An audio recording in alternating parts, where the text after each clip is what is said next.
So my name's Trish Roberts, and I have a website called Vegan Trove.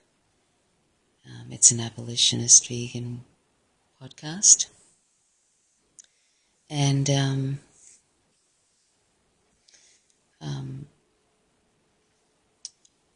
I just wanted to have a brief chat about my experience today with the Australian Green Party. The Australian Green Party, what does one say about them? I think they're lost. I rang a couple of local members today. They're the people at their desk. We sometimes refer to them as flag catchers,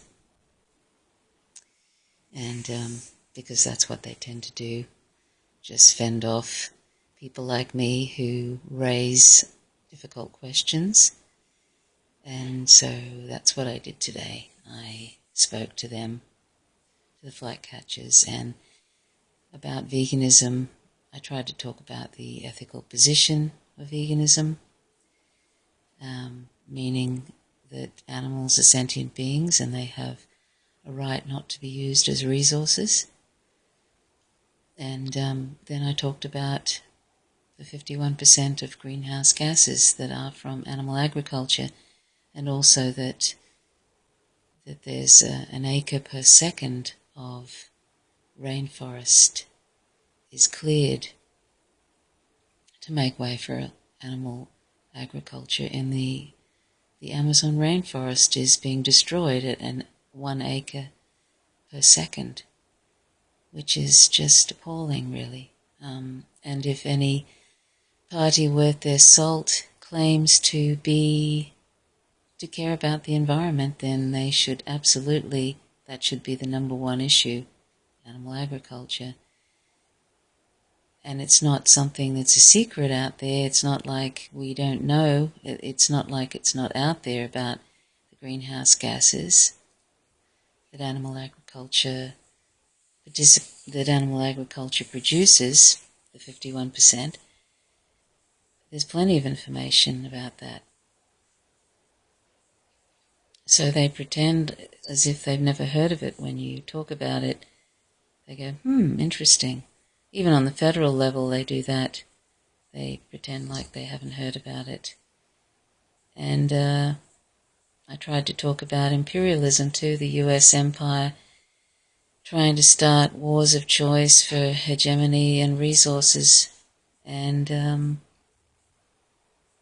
that what is Australia doing, following them into these wars of choice and that we're dropping 3 bombs every hour. We have been dropping 3 bombs every hour of every day of every month for the last 8 years in Muslim-majority countries. And where is our anti-war movement? And why don't the Greens have anything on their website about that? Why don't they speak out about it? Why is it when we have the Welcome to Australia marches, which are about welcoming refugees and asylum seekers, why is it that there's no mention of the wars? 7 Muslim-majority countries we're bombing. Why is there no mention of that? And why is Australia so silent about all this? There just isn't any anti-war movement to speak of. It seemed to end in the beginning of the Iraq War. And the US empire is trying to start a war with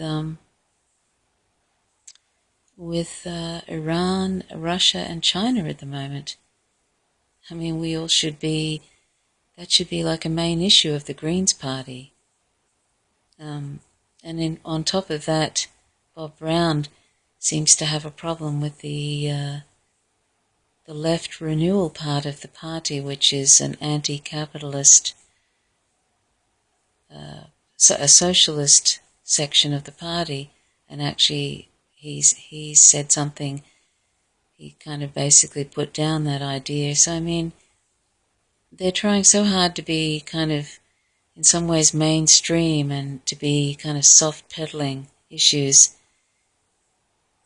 we need an alternative to those two mainstream parties we have. We need an alternative to that.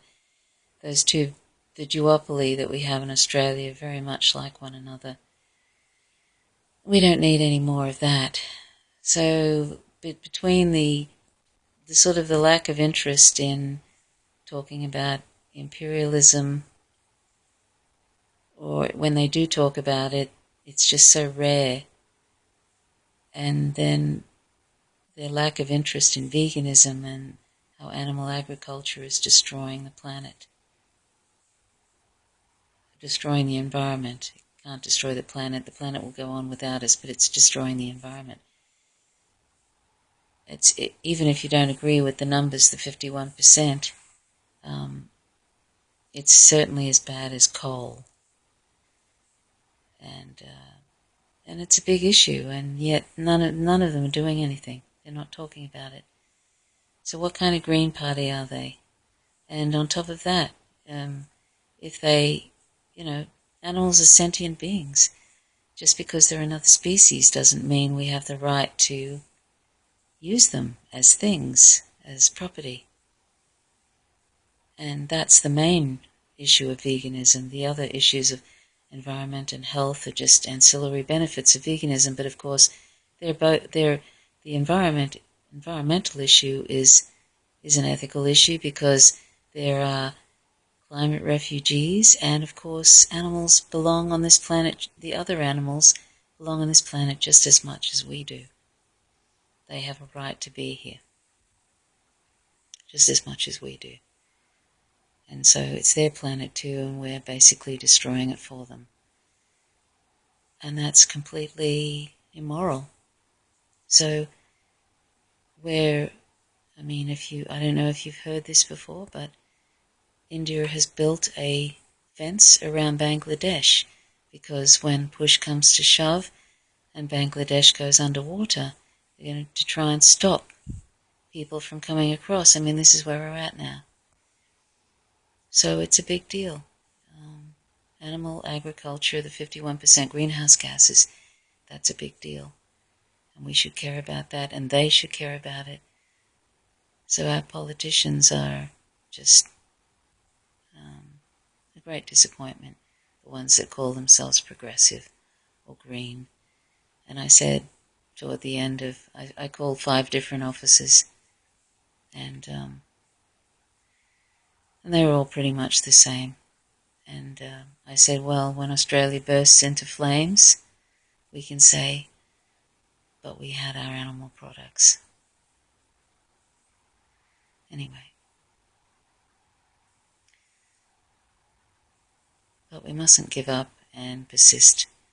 But as it's been put out there by a number of people now, we need a non-violent civil disobedience movement, because politicians aren't listening anymore, if they ever were. And neoliberalism has well and truly come to Australia. And so we actually don't want to go down the path of the US empire and how they treat their own citizens. We don't want that. We don't want to have a place that has no decent health care, and we're heading down that road. We don't want that. And we don't want to be following along with all these wars of choice and killing innocent civilians in other countries, bombing them. It's just appalling. I can't stand it. So anyway, I hope that if you live in Australia, that you will consider calling your local member of parliament. If you live in the United States, that's really in dire straits at the moment, the United States, but we all need to do what we can to bring peace to this world, even when it seems hopeless. Anyway, thanks for listening. I just felt like doing a vlog. I haven't done one of these before, and I just felt like saying something about the Greens today. So Take care. Till next time. Bye for now.